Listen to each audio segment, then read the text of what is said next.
तुझ्यात हरवले मी भाग 13. दोघेही हॉलमध्ये आले. सायलीने त्याला डायनिंग टेबल जवळ बसवले. मी खिचडी गरम करून आणते. आदित्यने फक्त मान हलवली. सायली स्वयंपाकघरात गेली आणि आदित्य शांतपणे तिच्याकडे पाहत राहिला. सायली स्वयंपाकघरात खिचडी आणि सूप गरम करत होती. आदित्य मात्र शांतपणे तिच्याकडे पाहत बसला होता. त्याच्या चेहऱ्यावर कोणताही भाव नव्हता, पण काही वेळापूर्वी झालेलं संभाषण अजूनही त्याच्या मनात घोळत होतं. स्वतःला सावरत त्याने नजर वळवली आणि टेबलवर ठेवलेल्या मिठाच्या डब्याशी खेळू लागला. सायलीने मागे वळून त्याच्याकडे पाहिलं, हलकसं हसली आणि पुन्हा आपल्या कामात गुंतली. थोड्याच वेळात खिचडी आणि सूप तयार झाले. तिने 2 ताटात खिचडी वाढली आणि सूपची एक वाटी ट्रेमध्ये ठेवून डायनिंग टेबलजवळ आली. मी पहिल्यांदाच घरी सूप बनवलं आहे, ती हसत म्हणाली. साधारणपणे तयार सूप आणते किंवा बाहेरून मागवते, पण सध्या तुझ्यासाठी ते योग्य नाही म्हणून यूट्यूबवर पाहून स्वतः बनवलं. आदित्य तिचं बोलणं शांतपणे ऐकत होता. सायलीने सूपची वाटी त्याच्यासमोर ठेवली. चल आता चव सांग. आदित्यने चमचा हातात घेतला आणि म्हणाला, एवढी मेहनत करायची काय गरज होती? सायलीने एक भुवई उंचावत त्याच्याकडे पाहिलं.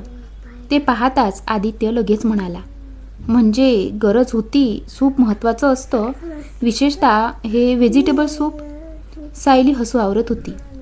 तो गरम सूप तसंच पिणार? इतक्यात सायलीने त्याचा हात पकडला. ए वेड्या, इतकं गरम आहे, आधी फुंकर मार. सॉरी. काही घोट घेतल्यानंतर आदित्य म्हणाला, खरंच खूप छान झालंय. सायलीच्या चेहऱ्यावर समाधानाचं हास्य उमटलं. ठीक आहे, मग सगळं संपव. थोड्याच वेळात दोघं शांतपणे खिचडी खाऊ लागले. आदित्यने तिच्याकडे पाहत विचारलं, तू स्वतःसाठी काही वेगळं का नाही बनवलंस? तुला तर मसालेदार पदार्थ आवडतात ना? सायली हसली. कारण मी तुझ्यासाठी खिचडी बनवली होती, मग वेगळं काही करण्यापेक्षा मी सुद्धा तीच खाण्याचं ठरवलं.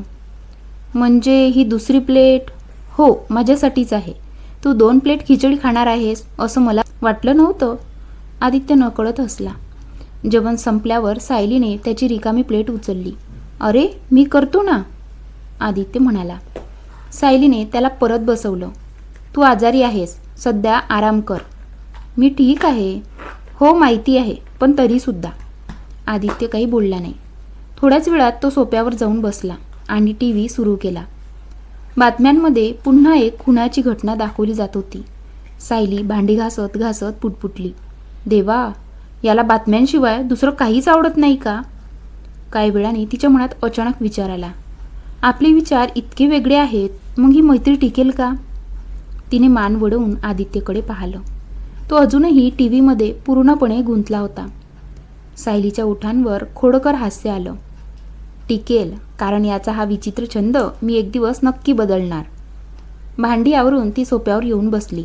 बस आता TV बंद कर. आदित्यने तिच्याकडे न पाहताच हाताने शांत बसण्याचा इशारा केला.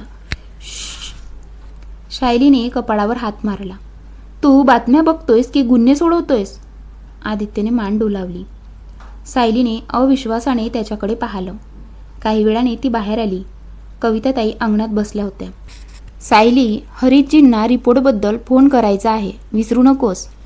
हो ताई, लक्षात आहे. आदित्य कसा आहे आता? बराच बरा आहे, जेवणही केलं. हे ऐकून कविताताईंनी समाधानाने देवाचे आभार मानले. सायली पुन्हा आत आली. आता आदित्यने TV बंद केला होता. तो डोळे मिटून बसला होता आणि त्याचा एक हात कपाळावर होता. सायली लगेच त्याच्याजवळ बसली. काय झालं? अचानक डोकं दुखायला लागलं. सायलीने अलगद त्याच्या डोक्याला आधार दिला. मग दोघांमध्ये बातम्या, भीती, संशय आणि लोकांच्या मानसिकतेबद्दल चर्चा सुरू झाली. जगात काय चाललंय हे लोकांना कळायला हवं, आदित्य म्हणाला. हो, पण प्रत्येक गोष्ट इतक्या तपशिलात सांगायची गरज असते का? सायलीने विचारलं. काही क्षण शांतता पसरली. मग ती त्याच्याकडे पाहत म्हणाली, जेव्हा तू या घरात आलास तेव्हा आपण पूर्णपणे अनोळखी होतो.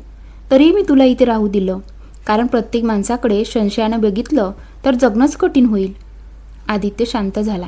सायली पुढे म्हणाली, मला तुझ्याबद्दल शंका नाही, पण तुझ्या मनात काय आहे ते मला अजूनही माहिती नाही. हे बोलताना तिच्या चेहऱ्यावर खोडकर स्मित होतं. ती थोडी पुढे झुकली. आता खरं खरं सांग मिस्टर आदित्य, ती त्याच्या डोळ्यात पाहत म्हणाली. तू या घरात नेमक्या कोणत्या हेतूने आला आहेस? सायलीचा प्रश्न ऐकताच आदित्यच्या छातीत धडधड वाढली. त्याच्या कपाळावर घामाचे छोटे थेंब उमटले आणि सायली मात्र अजूनही त्याच्याकडे रोखून पाहत होती. आता मला सांग, इथे येण्यामागचा तुझा काही हेतू आहे का? मला दुखावण्याचा की आणखी काही? सायलीचे शब्द ऐकताच आदित्यच्या छातीत धडधड वाढली, इतकी की त्याला स्वतःच्या हृदयाचे ठोके स्पष्ट ऐकू येत होते. कपाळावर घामाचे बारीक थेंब उमटले आणि चेहरा क्षणात फिकट पडला. सायली मात्र त्याच्या डोळ्यात रोखून पाहत होती. काय झालं? काही बोलत का नाहीस? तिने पुन्हा विचारलं. आदित्यने स्वतःला सावरत ओठांवर जीभ फिरवली. काहीतरी बोलण्यासाठी तो तोंड उघडणार इतक्यात टिंग टॉंग दाराची बेल वाजली. दोघांची नजर एकाच वेळी मुख्य दरवाजाकडे वळली. सायली काहीही न बोलता उठली आणि दार उघडण्यासाठी बाहेर गेली. तिच्या पाठमोऱ्या आकृतीकडे पाहताच आदित्यने डोळे मिटले आणि खोल श्वास घेतला. देवा, वाचलो. काही क्षणांनी सायली परत आली. आदित्यला भीती होती की ती पुन्हा तोच प्रश्न विचारेल. त्यामुळे ती काही बोलण्याआधीच तो घाईघाईने म्हणाला, तुला माझं औषध द्यायचं होतं ना? सायली त्याच्याकडे पाहत असली. हो, आणि डॉक्टर साहेब तुम्ही पण ना? ती त्याला आधार द्यायला पुढे आली. अगं, मी आता ठीक आहे, चक्करही येत नाहीत, काळजी करू नकोस. सायलीने मान डोकावली. तेवढ्यात आदित्यने विचारलं, अरे हो, दारात कोण आलं होतं? क्षणभर सायली गोंधळली. कुरिअर होतं. कुरिअर? आदित्यने तिच्या रिकाम्या हातांकडे पाहिलं. मग सामान कुठे आहे? सायलीने पटकन उत्तर दिलं. बागेतली झाडांसाठी खत मागवलं होतं, बाहेर ठेवलंय. असं आहे का? हो, ठीक आहे, आदित्य शांतपणे म्हणाला. सायलीने सुटकेचा निश्वास टाकला. खोलीत परतल्यावर आदित्यने औषध घेतलं. सायलीने त्याला आराम करण्यास सांगितलं. तूही थोडा आराम कर, आदित्य म्हणाला. मी जाते, पण काही लागलं तर मला फोन कर. फोन? हा शब्द ऐकताच आदित्य दचकला. त्याची नजर टेबलवर गेली. फोन तिथे नव्हता. क्षणात तो पलंगावरून उठला आणि घाईघाईने फोन शोधू लागला. त्याची ती धडपड पाहून सायलीला हसू आलं. अरे, इतका घाबरतोस कशाला? जणू काही खजिनाच हरवलाय. आदित्य काहीच बोलला नाही. तो अजूनही फोन शोधत होता. सायलीने टेबलवरून फोन उचलला आणि त्याच्यासमोर धरला. हा घे तुझा खजिना. फोन पाहताच आदित्यच्या चेहऱ्यावर दिलासा उमटला. त्याने झटक्यात फोन हातात घेतला. मात्र पॉवर बटन दाबलं तरी फोन सुरू झाला नाही.